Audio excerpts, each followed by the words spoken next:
Welcome back to another episode of One Miss Pod. I'm your host, Zack Long, and Kelly Warner is once again absent today, but in her place, I am joined by Kelly Gredner. The other Kelly. The other Kelly. That would if people could have subtitles on that, I would just be like, I would constantly be like the other Zach, and when people are like, "Which one do you mean?" I would just every single person I'd hold up like a different picture. Like, here's Zach from, fuck is that called? Oh, why did I just blank on Saved by the Bell? And like, here's Zach Galifianakis. You don't know which one I'm the other one. Yeah, exactly. So, Kelly, I always ask people who come on the show what their relationship with Japanese horror is, and I know that you have a relationship with anime for sure because of Spinsters of Horror there, but do you have a relationship with Japanese horror beyond anime? Well, I have seen I'd say a handful. It's still a bit of a weak point in my horror fandom of 25 years. I have seen the odd Japanese horror film, live action wise, spooky girls and supernatural tales.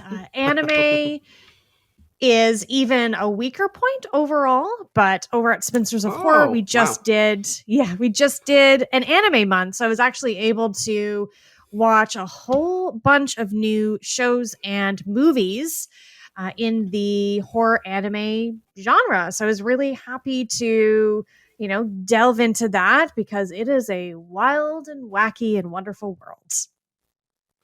Oh, that's delightful. Are there any standouts that you watched? Well, the two that we did for our podcast were Lily Cat and Demon City Shinjuku.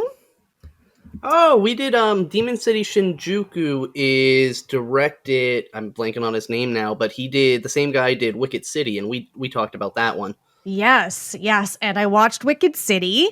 So a lot of new, wonderful films I watched. So I really enjoyed all of those, particularly Demon City Shinjuku. Actually, it was stunning. Beautiful usage color and animation. And I want to call it cinematography. And I don't know if it's called something else in animation, but just the way it was created was really wonderful to watch. It was very visually appealing to me.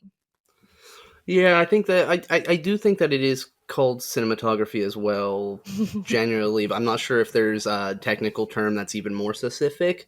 But Demon City Shinjuku was really nice because you can see a evolution from Wicked City, and but have you ever seen the Ninja Scroll movie? I have a long time ago. There's a handful of anime that I've seen over the last like 20 plus years, and it's been such a long time. I don't really remember them, but I have seen Ninja Scroll at some point.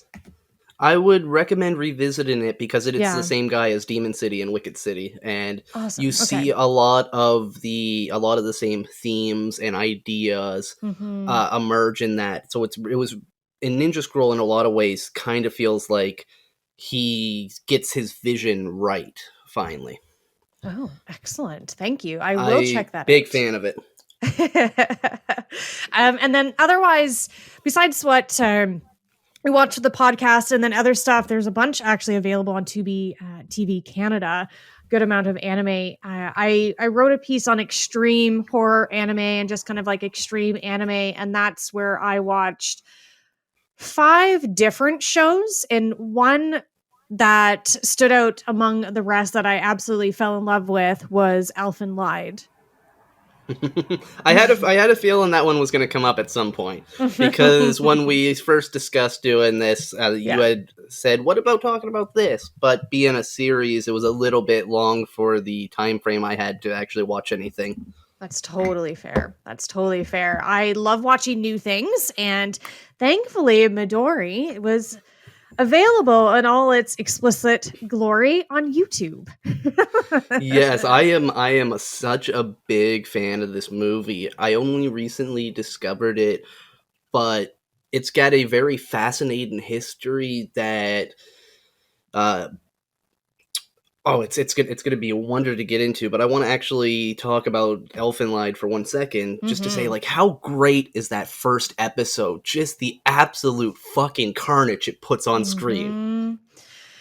It is. It really sets the tone for what that show is going to provide to you with regards to the graphic nature of it, the themes of, like control and power and dominance. There was a lot of the main theme that upset me the most was these really, really strong young women being held in such restraints, like mental restraints, physical restraints, just totally locked away, and it's a powerful series. I also think that it does really well in setting up. You mentioned the ideas of power that it plays with, but I think it also, that first episode where we have a subplot with the secretary who just comes in. It's like, oh, here's our innocent character. We're clearly supposed to uh, extend our compassion to them. She's having a hard first day, but she's trying. So we're like, oh, here's our main character. And then, Mm-hmm. like, 10 minutes in, gets her fucking head ripped off, which Yep. it's Yep. the first episode. I ain't even going to say spoilers. Yeah. It's just, exactly. it's like, oh, I guess like sentimentality does not bode well here. And then that continues throughout the series. Absolutely. One thing I've definitely learned after watching Midori, Elfenlied, and a variety of other anime is like, don't become friends with dogs. I had forgot about that moment, and I felt a little bad because I was just like, but also the animation for it is so fucking great. Like, I Oh, it can't help but be is. like, and at least with anime, there's the joy of like, oh, it's not even with a movie. It's like, okay, a dog gets hurt. I know that dog didn't get hurt, but that still looks like a real dog. Yes. But with Yeah. anime, at least it's like, well, it's a picture of a dog. I'm Yeah. able to shut off that compassion a little bit easier. Totally. And even like look at pairing Lilycat in Demon City Shinjuku, which my co-host Jessica, who's the anime super fan, she would love to be on here at some point if you ever would like another guest talking about anime. Oh, always. Her knowledge and diverse, well, I guess just knowledge, is quite large. And so she chose Lilycat in Demon City, and in both those movies, cats get ripped apart. I'm like, thanks, Jess. Yeah, they are not, they're not kind to animals in 80s anime. Apparently not. So that's definitely something that I've learned over the last like 45 days.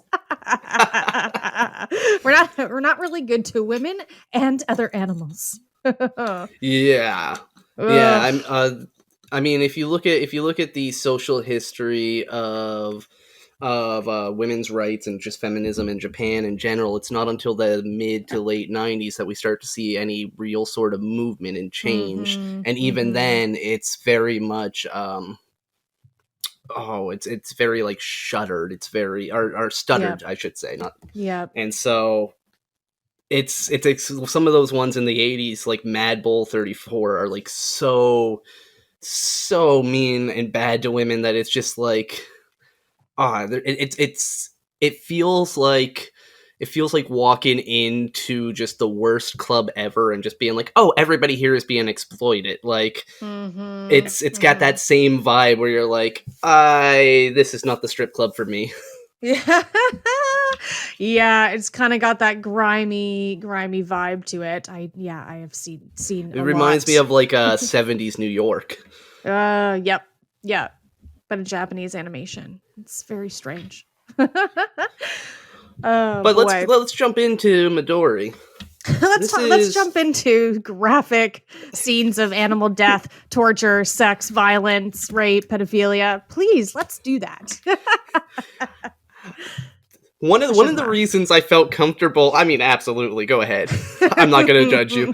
One of the reasons I felt comfortable saying, "Oh, we should talk about Midori," is the fact that you like to talk about extreme horrors, and I know that you're absolutely love. What is that one? Necromantic, is it? Like, Yes.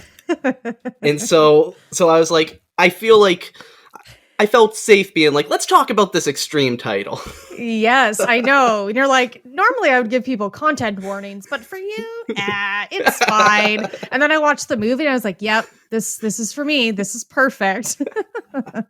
So thank you. And also, like, I really, really enjoyed this film a lot.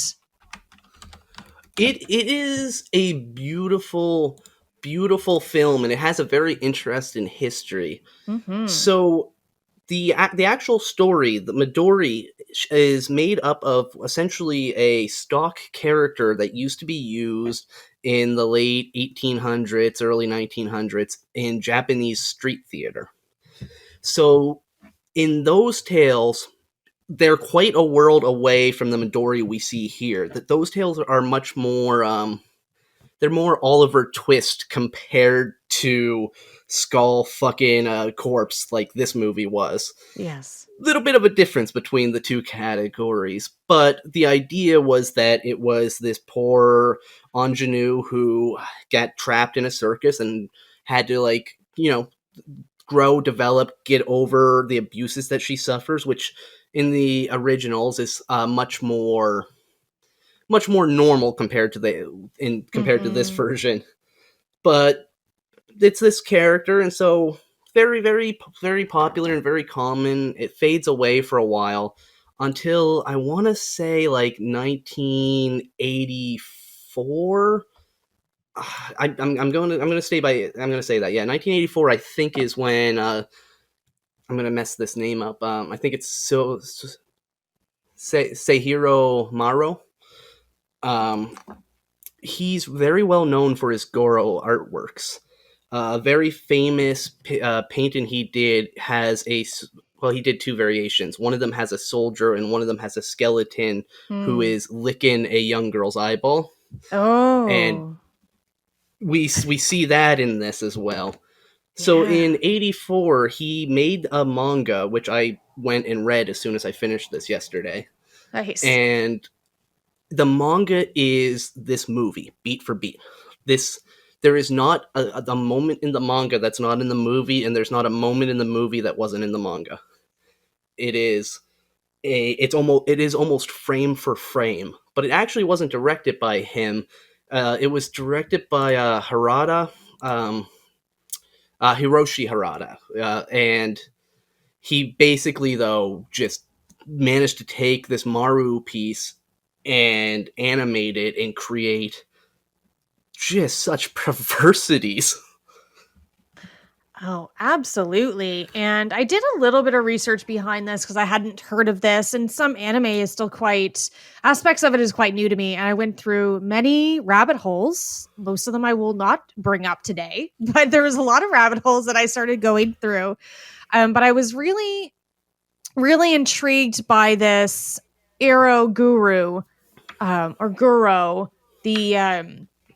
it's the combination of eroticism, sexual corruption, decadence, essentially blending the grotesque with the erotic, which you brought up necromantic. So I'm fascinated by films and shows or literature, anything, predominantly films and anime for sure, that blend those two things. Is very conflicting. It's really interesting, and it's definitely not for everyone. So I was really interested in that. That was one rabbit hole, and that's something I'll write about, I'm sure, later on. But I was really absolutely love that genre. Yeah. Which I one of the things that's so fascinating about it to me is, like, I discovered it in high school, and it started by being interested into anime like Elfenlied, and then kind of spiraling from there and finding Maru's work and being profoundly moved by it. But if you look into it, and that what you find is that this is actually an art form that traces itself back much farther than you might imagine. Because in North America, when I think about the grotesque artworks in that, most of them start to come out in the second half of the 20th century, when the move away from a more authoritarian censorship into a more permissible censorship happens, especially highlighted by 1967 in the fall of, or 68, 67, one of those two in the fall of the Motion Pictures Code. But with Japan in the guro, it actually goes back a couple hundred years, and they have wood carvings that are guro, and it's like it actually was a very large component of the art world for that country. That's amazing and so interesting. I love that. So that was one of the rabbit holes you said you went down. What were the others, or that you feel like talking about? The other one, when I was reading about the different characters, like the different, I'll say, quote, circus freaks, I wouldn't necessarily call them that, the different circus performers, that there's different types of pedophilia. That was a rabbit hole I went down into, which I didn't realize that there were different types based on ages of children. Oh, okay. I was that I knew. I was going to say, like, at first I was like, oh, okay, like, there's the one that's like, oh, I only like people who don't look at me. It's like, oh, okay, that's weird, but that would be more in pedophilia or in paraphilia than pedophilia itself. It's more age based. Yeah. Because, pedophilia is a huge taboo that is, wouldn't even say necessarily explored. It's kind of exploited a little bit, or at least showcased in Midori with our protagonist. And of course, I guess her name is Midori. I forgot. Yeah. Yep, she is Midori. Midori is her name, since the name of the movie. So that is ripe in this, and also I think generally a common theme in some of this more extreme anime as well. So it's, besides being, having a lot of taboo subject matter, rape is prevalent. There's imprisonment of human beings and slavery. Again, the animal death, the graphic sex and violence and everything. Pedophilia is one that definitely in North American movies, we do not touch that subject very lightly or at all. So I kind of appreciate, in a sense, if that's the right word, that they're, like, in Japanese anime, that they're willing to go to this extreme to showcase, the horrors of the world, the realities of the world. And again, I think that is a big thing that makes this film and different anime styles just not for everyone. It's huge trigger warnings, huge content warnings, which of course you're not going to get.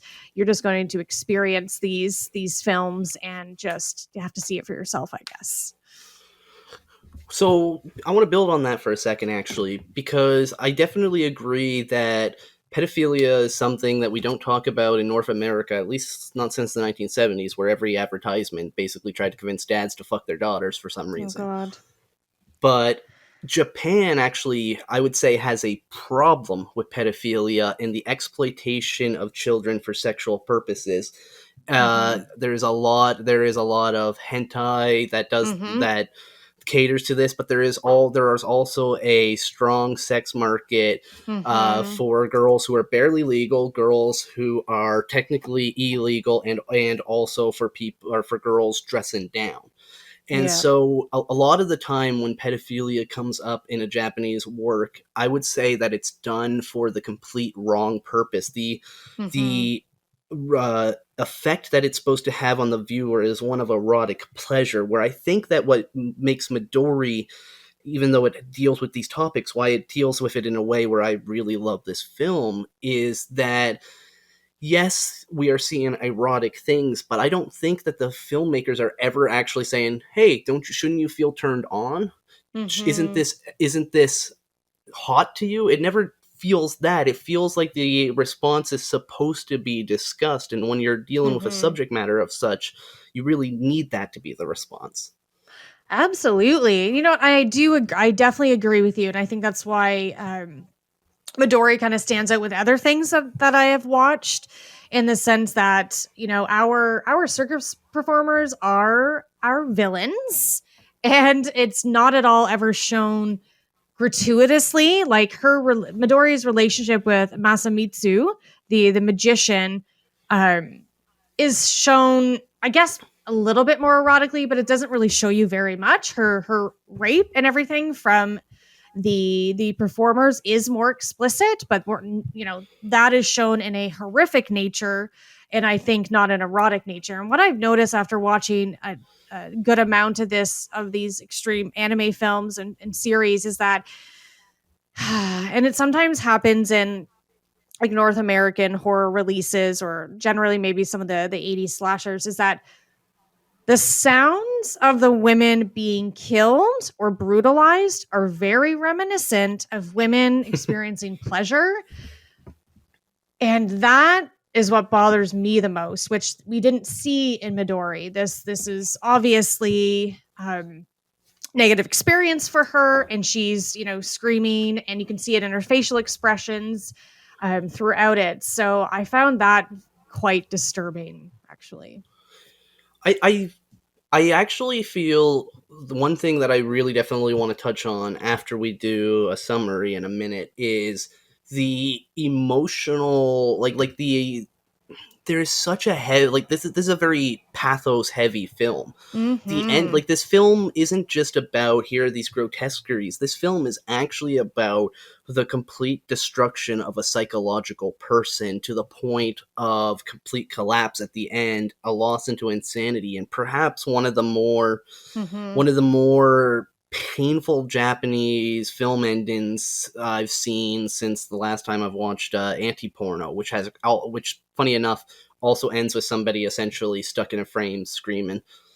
But you were saying the audio of sex and death and that weird mixture of pleasure and pain together, and it reminded me of a paper I was going to be doing on the Italian cinema and the way that Bay of Blood by Bava exemplifies this really well.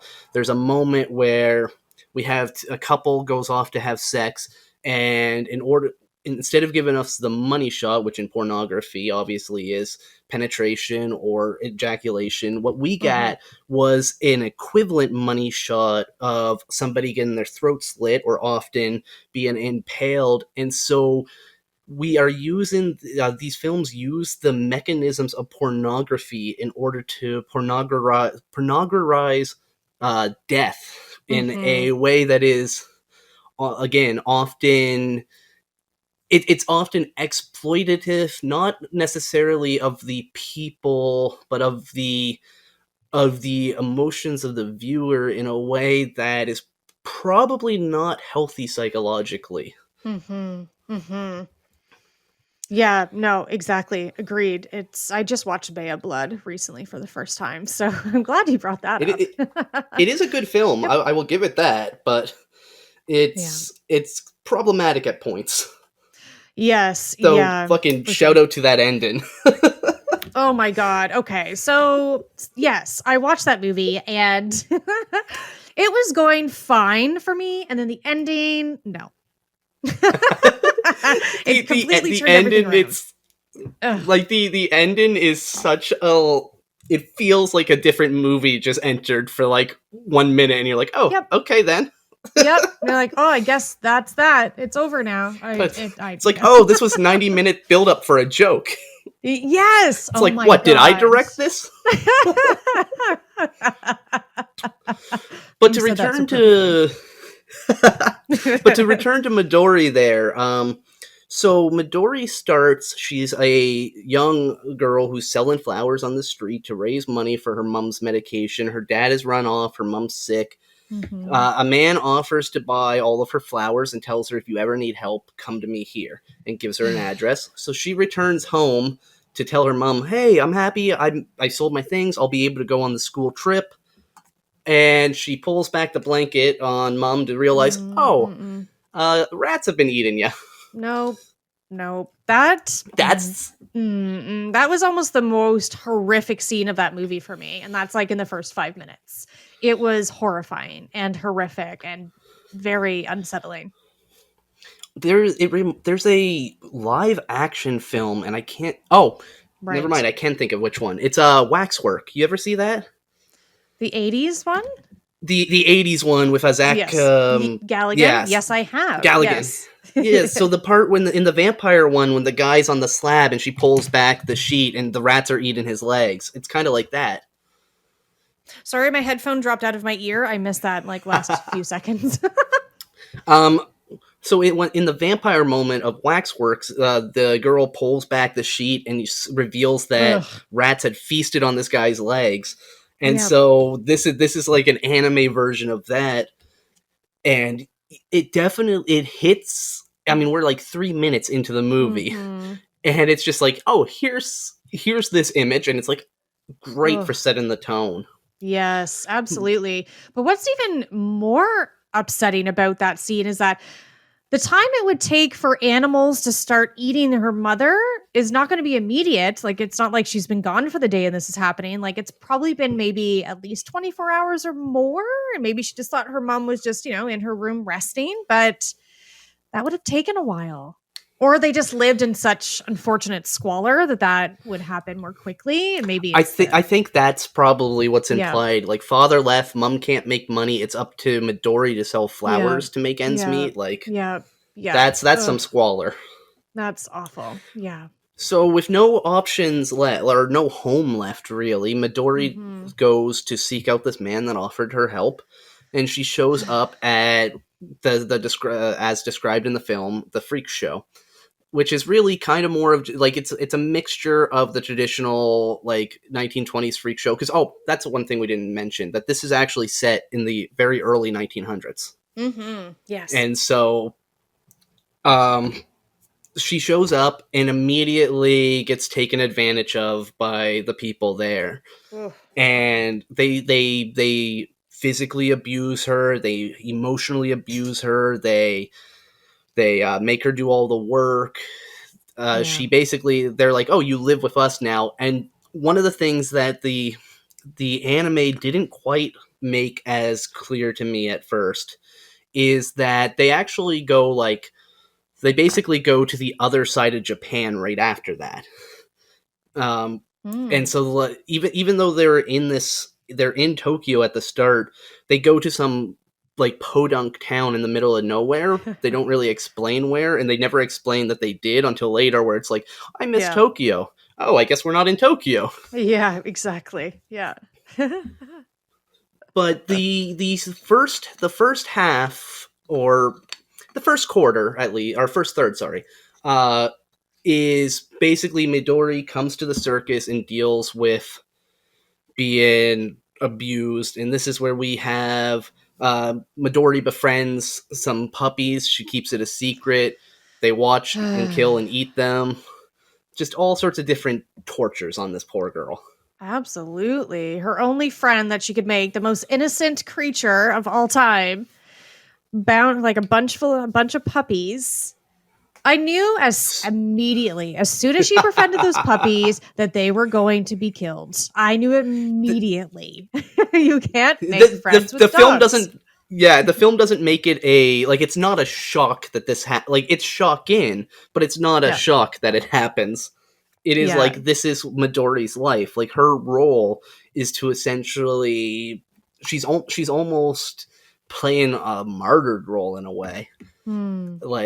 It's for her job to take, like, literally from the film Martyrs, where it's like, put all this pain on you until you show us what is next. Yeah. Oh God. that would be the crossover film I'd make if I could. Yeah. Oh my God. Well, they're like the performers are, what a group of people, we'll call them people. Just like, what a group. There's a lot going on in that group. Like, every character, there's something happening. There's so many themes, so many different things going on in this film. We could just look at each individual character of the performers, but you have the mummy man, who I was even reading about today, that perhaps is one of the remaining people that still has leprosy in Japan. in the manga, it confirms this. Yes, yeah. So you have him, poor gentleman that has, like, the worm boy has no arms and legs. God knows why that is a thing that happened. Maybe it's a radiation. Mummy man with leprosy actually becomes more terrifying when he rapes Midori and she accidentally pulls the bandages off. Yep. Oh, absolutely. Yep. Yuck. You have the snake woman who seems to just get naked and let snakes enter her. Like Yep. that seemed to Yep. be her entire stick. Yeah. Like, wow, Uh, that's impressive. you get the strong man, and he's strong. Yep. He's our giant man, but it's also this incestuous relationship they all have because if they can bang, they're banging, and then they're banging Midori. It's just like it's Well, everybody is with each other. there's one moment where these like Midori wakes up and looks over, Yep. and Mummy Man and Snake Lady and one other person, I think one of the armless dudes, are all getting it on, and she's like, well, fuck this, and leaves, and she opens up the door to reveal that there's the circus owner licking the eye of the gender bending character.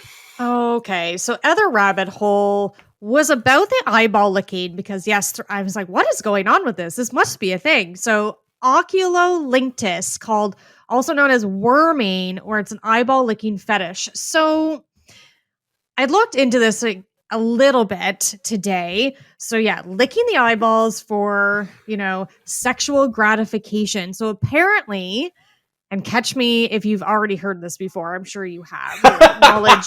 Your knowledge is extensive. But apparently, in the in about 2013, English language newspapers, that's important, said that this eyeball licking, this worming, had become a fetish and popular in Japan. Eyeball licking play, but apparently in the end it actually was just a hoax, like it wasn't real. And I was like, well, it's has a name, so some people are doing this, whether it's popular in Japan or not. But this is my first experience with people licking eyeballs, and weird. Oh wow! Weird. If you're into it, fine, but one of Maru's picture, like his most famous image, is of this, and it's one that I want on my wall. It's going to be in the show notes for this episode, actually. I want to see it for sure. It is the first time I had seen that, and so it's no surprise that the first time I see it in a motion form is in an adaptation of his work. Like, I don't know any other artist has that image in them. I haven't seen anything with regards to eyeballs. I've seen is when they are being gouged out, stabbed, not licked. I've seen eyeballs inserted before, but beyond that, your typical Gelgens and maybe a skull fucking. Like eyeballs inserted into eyeball sockets? No, into orifices. Oh, yeah, that you know what, that makes way more sense with regards to what we're talking about. So yep. So that's basically the first act of Midori, though, is we have we're just meeting these characters and seeing Midori's life as she's come with them. And then the second act introduces us to, you had his name, it's the magician? Masamitsu. Matsumitsu, which very interestingly, he shows up when the circus is broke and there's no money going around, and he brings in such huge crowds. But it's what he does is a trick where he shows.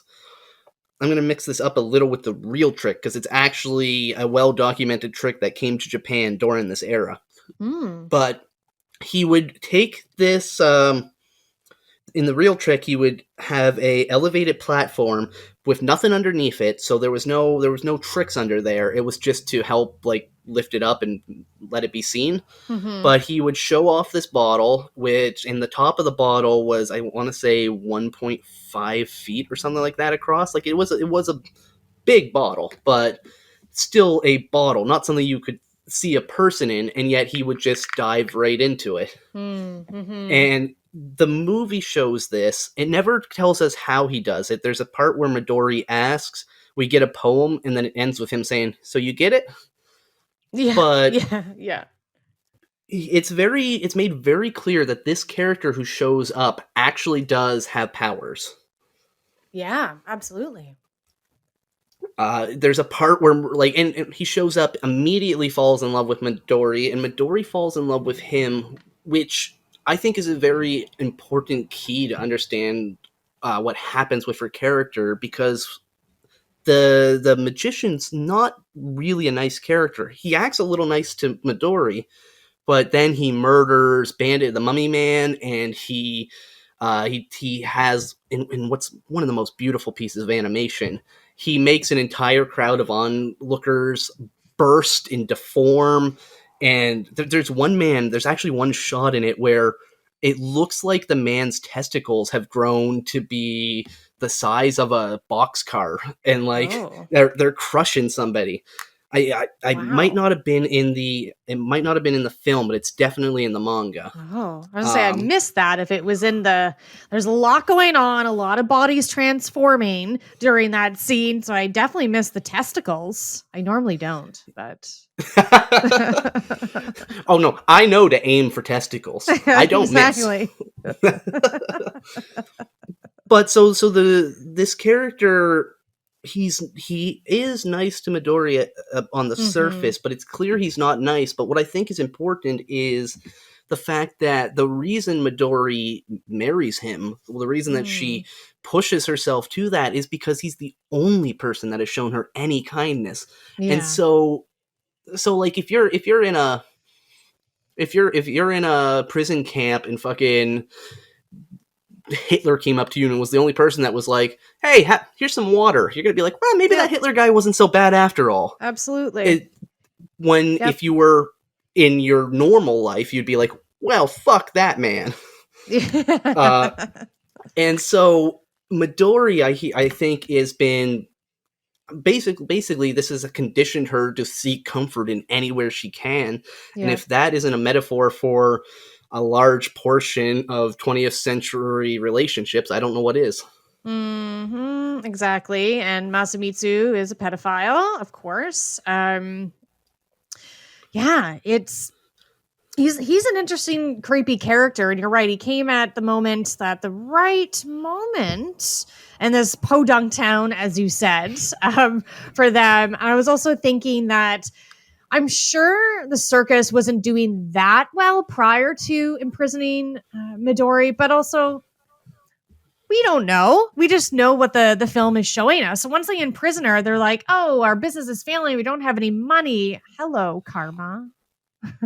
Well, actually, but one of the things that happens too is right after the scene where it's like, we don't have money, we come back to seeing Midori, who's sick, and the strong man and another character walk in, and they're like, get out of here, we don't want to get sick on you. And as she's leaving, they're like, man, you know what? Everything only when it started going bad once she got here. This is all her fault. Oh, right.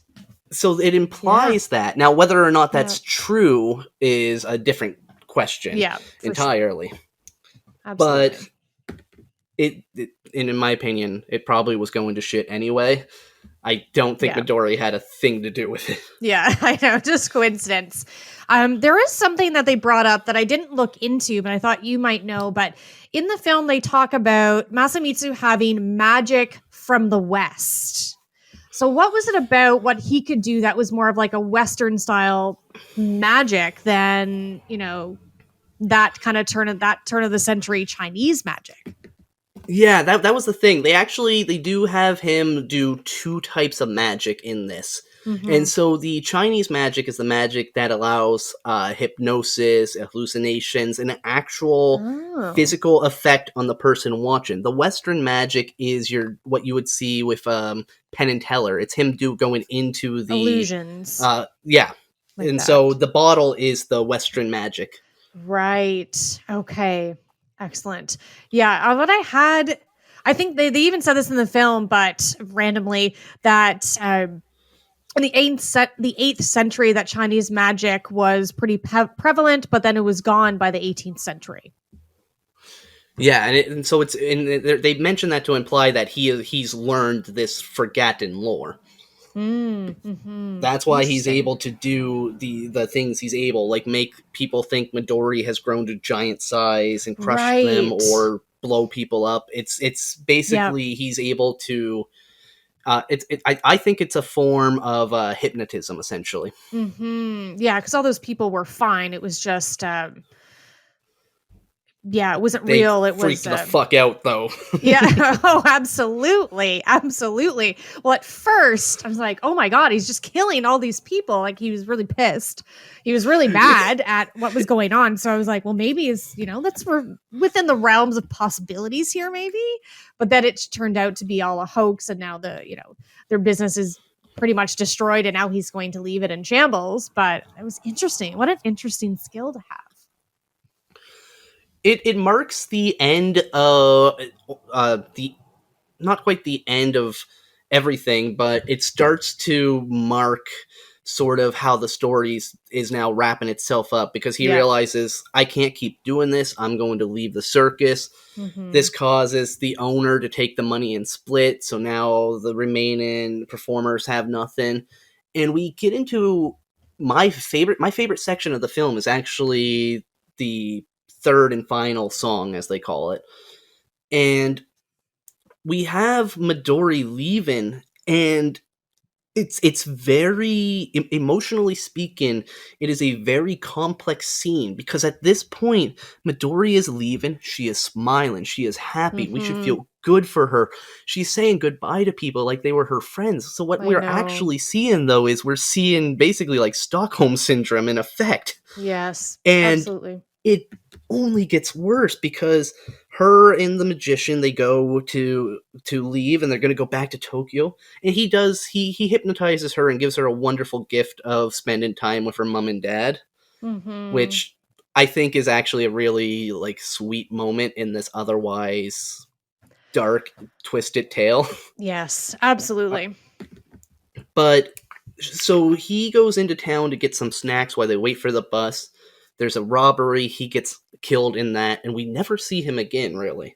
Because Midori's like, okay, well, the bus is coming left. Where is he? And then she just wanders through town, and she keeps basically circling back to the same, like, decayed old church. So it doesn't show it. It really kind of implies that, okay, she's ran through the whole town and come back here, rather than show it. Why, there's also a cutaway that I don't fully get, where they cut to the Buddhist priest who's just walking. And it's straight from the manga, so it has some meaning that I haven't figured out yet. But she's looking around and she can't find him, and she keeps coming back, and it's getting more and more desperate. And then she starts to hear laughter and looks off to the side, and there's everybody, even the ones who have died, and the gender flipping character who cut their hair just previously. And in the image that Midori's seeing, the hair's full length again, so we know that it definitely is a vision of her warped mind. And in the middle is her husband, the magician, just on their side, sitting there looking like a lord, laughing at them. And then suddenly the reality warps, and everything's twisted and it's kind of spiraling. It's a background of white, and characters fly by, until finally Midori is alone in the frame, in the very center, looking tiny, at the tiniest fucking thing ever. And there's a moment of silence as the camera backs up, and when the camera finally stills, she just screams in all the fucking grief that she could possibly have, and it's so fucking soul-rending. Yeah, absolutely. Absolutely. And then it has like that title card that says illusion. Which is very interesting. It's some of those title cards that pop up, like illusion. It was like, okay, well, what is the illusion here? Is it that her, like, is it what she's seeing? Is that the illusion, or is it a representation, or does it represent something more than just what we see? Does it represent the story itself? And of course, he's not going to explain himself. No, life is an illusion. Our thoughts are just an illusion. Yes, this movie definitely goes with blending like fantasy with reality, nightmares and dreams. It's the ending is quite intense. I mean, the whole thing is intense. I feel like anime, it's not your regular beginning, middle, and end. It's either middle and end, just end, maybe just middle. It's just lightning fast speed, pacing, and they just don't hold back. Like, you're into it, and you like we said, the first 3 minutes we're seeing the mothers being eaten by insects and rats, and by the end of it we're having this like death, like mind death scream, and it's leaves you kind of spinning, I think. And the amazing thing that we haven't mentioned yet is that this happens over the course of 48 minutes. Yes. Oh, right. Like, yes. Short run time, folks. it is absolutely like you can watch in an hour. You can watch this and make a coffee, like. But it manages to pack.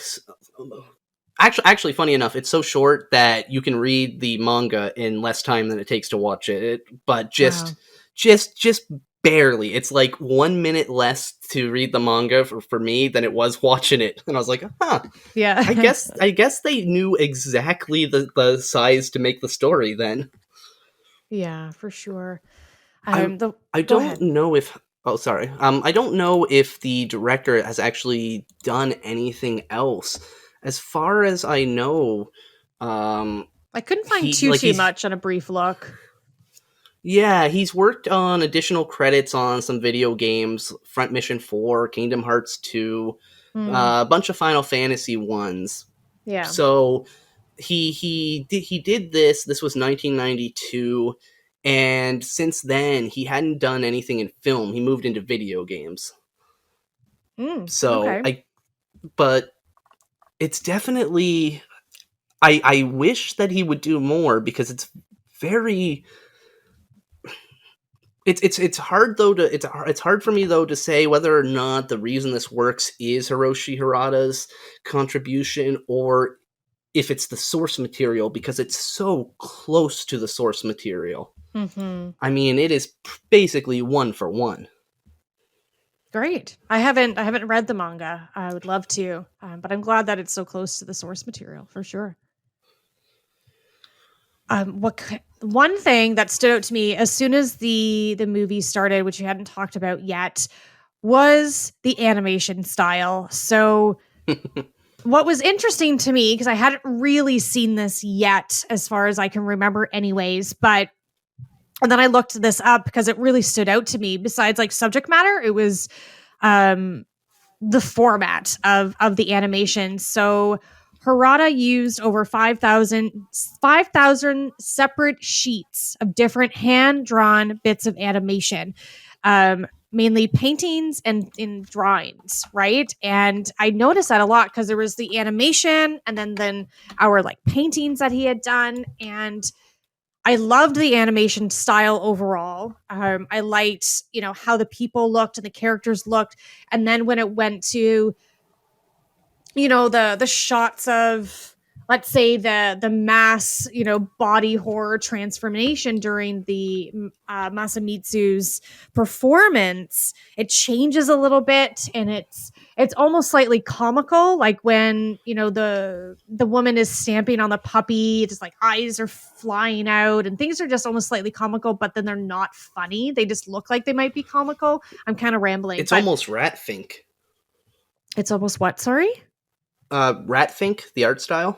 Oh, I don't know that style. If you've ever seen, there was a, God, what would you call those fucking things?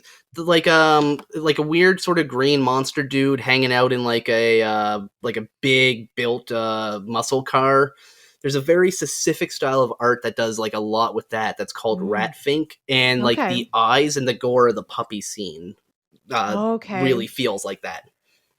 I'm gonna have to look that up. Again, so many rabbit holes for this, but it is a beautiful movie. And I love when you have extreme themes, extreme ideas, broaching taboo subjects, body horror, the abject, and putting it in such beautiful, well-produced and in a beautiful, well-produced style. I love that. I'm kind of obsessed with it. So, people will think that, if you're going to have an extreme film or extreme anime, like it's going to look really, B horror, low grade, low brow looking. But no, it can be absolutely stunning. And then that just, I think, makes it even more powerful, less exploitative, more powerful.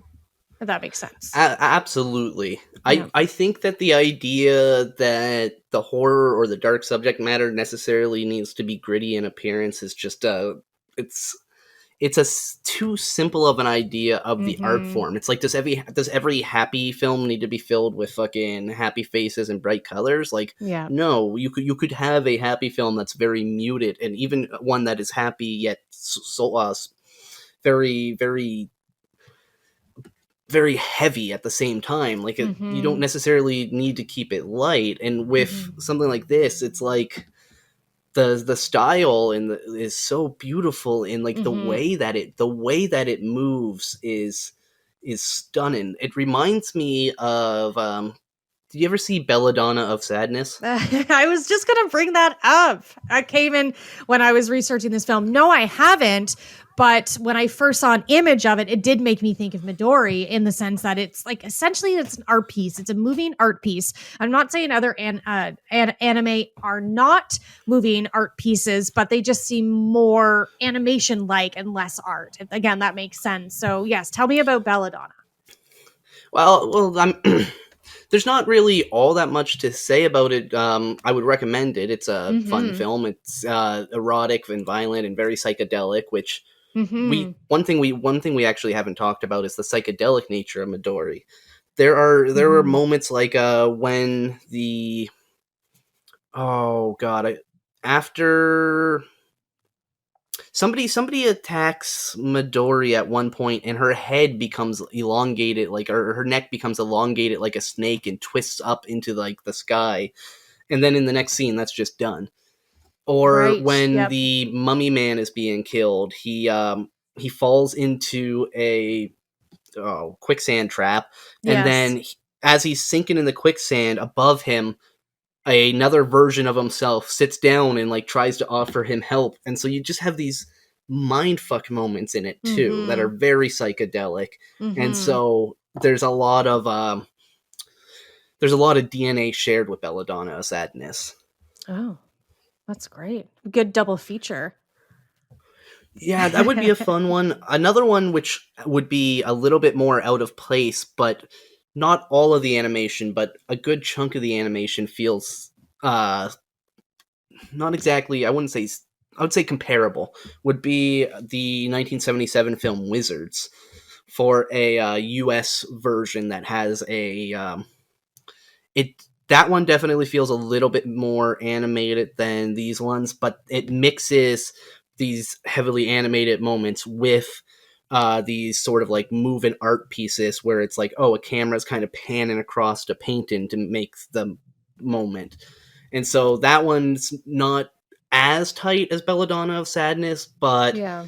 it would also, as far as the artistic the the visual quality of it, it would fit really well in a triple feature. Ooh. I've definitely written down some recommendations. So thank you for that. Oh, my Since pleasure. this is a almost feels like a no holds bar episode. Something I also have noticed, and I don't know if you're going to do content warning on this episode, but throughout watching a lot of the different extreme anime, that there, besides a decent amount of rape, um, which Yep. is usually, again, I'm going to come from like a Western North American point of view, is penetrative rape. There's a lot of cunnilingus rape, which I found very There interesting. there actually, yes. Not only, like, okay, so the first time Midori shows up, the first Yep. act of violence committed against her is cunnilingus. Yep. And it also, then we see, I can think of at least one other anime in which that's true, which would be Gantz, which in Mm. Gantz, they heavily played up beast cunnilingus through bestiality, Oh boy. uh, and do it for a laugh, which is odd. And yeah, there's one of the things that what book was that from? I want to say it was from Tokyo Vice, which is a great book about I want to say it's a Jewish man. I don't know where he was from, but it's a Jewish man who went to Tokyo, and so he starts working on the Vice beat for reporting, and he faces things like people being taught that all the Jews had been killed in World War II, so they're like, how can you exist? But Oh also boy. he goes into a lot of like the sex clubs and such for work, Mm-hmm. and he has a conversation with one of his native coworkers there, who basically puts forth the idea that because of the censorship laws that Japan created around the pubis, it resulted in them having to come up with different forms of eroticism. Thus, like your tongue licking, or sorry, not well, tongue lick sucking is actually one, but your eye licking. Thus, though, also cunnilingus is a large one because that blocks the vagina from sight, and therefore it gets around censorship issues. Oh my. That's interesting.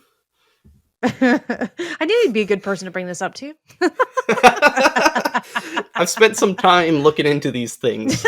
I don't know if that's something I want to admit it on a podcast, but fuck it, let's put it out there. I've spent some time looking into Japanese porn. Let me tell you, whoo! Well, you start noticing trends, right? And you're like, well, wait a minute. Why have I seen this 5 or 6 times now? This is a thing that I haven't seen before, and it's happening regularly here. So that's really interesting. And in my mind, I kind of thought that perhaps that's also a portion of it is going into the whole, like, because rape is a form of dominance and control. That's what it's about. And I think then it's almost, I feel like the forced cunnilingus is like this, it does play with the eroticism of the rape, which I think sometimes they play up in some of these films, which I think is inappropriate. And then you get the mixing of the reactions of the women that there should be sounds of discontent, but it's seemingly sounds of pleasure. And then, so that's kind of where my mind goes. It's like, why am I seeing so much of this? Well, let's build on that for a second. One of the things that is common in the Japanese, the rougher pornography that they have, is like, yes, there's a lot of rape and such, but not just it's not just the act of rape, but the emotions kind of behind it, like the thought process behind it, that seems very common, which is you mentioned the power thing. In Japan, a lot of the time, they're like you will see ones where it is like, I am putting my power over you explicitly, but a lot of the times it's almost like the opposite, where it's like, I'm so powerless that now I'm acting in this way as the only way that I can dominate at all, where it's almost this like pathetic act. But then in order to kind of, I guess, maybe to alleviate the pathetic aspect of the nature of it, the abject nature of the person doing it, they often, one of the goals of the rapist is to make the girl enjoy it. And so it, with something like cunnilingus, where it's like, oh, what am I gaining from this? I'm the man, I'm using my tongue, this is all for you, which is obviously bullshit, but you see that attitude in some of these films, and you very much see a like, oh, well, because I was able to turn you to like this, like, oh, you're now my girl, you're my woman, which is like, fuck, I mean, yeah, it's almost I more can't touch that one. perverse. It kind of like elevates the perversity and the deviancy of the act, because I'm sure they're also enjoying it. And I think it just kind of makes them more of like these weird, perverse, comical villains in some of these, because they just are. I'm now picturing their faces, and it's just like there's almost like this maniacal look, and like that's, this is what they initially go to, and then sometimes you don't even see penetrative rape. It's like you just see this. It's odd. It's definitely, Japan's culture is more permissive of rape in the media than ours, and like we have plenty, don't get me wrong, but when we have it, Could you imagine a American film coming out in 2020 that tried to play with the idea of like, oh well, I'm gonna rape you so hard until you like it, like Yeah, absolutely that not. would be absolutely destroyed, and Yeah. rightfully fucking so. But Yeah. it definitely does help to highlight a big difference between our cultural viewpoints Mm-hmm. on the topic, Mm-hmm. Mm-hmm. Agreed. which Mm-hmm. seems about as good a place as any to start winding down the episode. Yep, I that's my cue to I leave. mean, where do we go from here, right? Nope, nowhere. To hell. So Kelly, do you have any more thoughts on Midori? No, those are kind of my overall thoughts. And do I have any final thoughts besides thank you for showing it to me? I'm going to definitely revisit it in the new year because I'm going to be doing part 2 of my Taboo Terrors Extreme Anime because I think this fits perfectly into it. I definitely want to talk about this more in the future because it's a fascinating, wonderful film. It's not for everyone. If you think that you can stomach the subject matter, which you have heard all about here, then I definitely recommend seeking it out because it is quite stunning. It is quite a powerful anime and one of the most powerful that I have seen thus far. So thank you. Oh, my pleasure. I would absolutely recommend this. Again, like you've just said, at this point, if you're this far in the episode, you know if this is something that you would want to watch or not. I think. It's not really gonna like we've talked about so much of it. It's not really gonna hold any secrets. Nope. So where can people? You've talked about your taboo terrors and such. So where can people find these and keep up with you online? Absolutely. So I will plug Spinsters of Horror. We have a website, spinstersofhorror.com. From there, you can read both Jess and I's writing, all of my taboo terrors, whether it's written work or audio work. I've started doing some audio aspects of Taboo Terrors, talking about extreme films, extreme horror. I love the weirdo stuff and talking about it with other people. So this has been a real treat. And we are over on Twitter at Horror Spinsters. You can find me on Twitter at Gredner. And yeah, that's where I'm at, spouting my maybe valid opinions and things. Wonderful. We'll definitely have to talk about some more extreme films again because, like, I mean, obviously there's this podcast, but I need an excuse to talk about things like We Are the Flesh and such. Yes, please. I need guests for Taboo Terrors in 2021, so you'll be top of mind.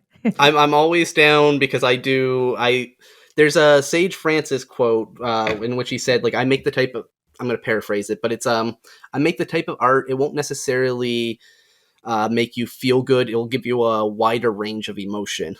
And I think that with the taboo terrors and those types of films, it's not about feeling good. It's about exploring new feelings that you might not be able to find in your real life, but by working through them in this fictionalized version, you're able to become more comfortable with them. Absolutely. But that's all for this episode. Now, next week, we're unsure of what is being watched, though 947 Pinocchio will be coming up on a episode soon, and there's a few more guests lined up, so it should be a lot of fun keeping busy until Kelly Warner gets back and joins the show again. But so until next week, I want to say thank you for coming on the show. This was a great conversation, Kelly. Thank you for having me. It was. And goodbye.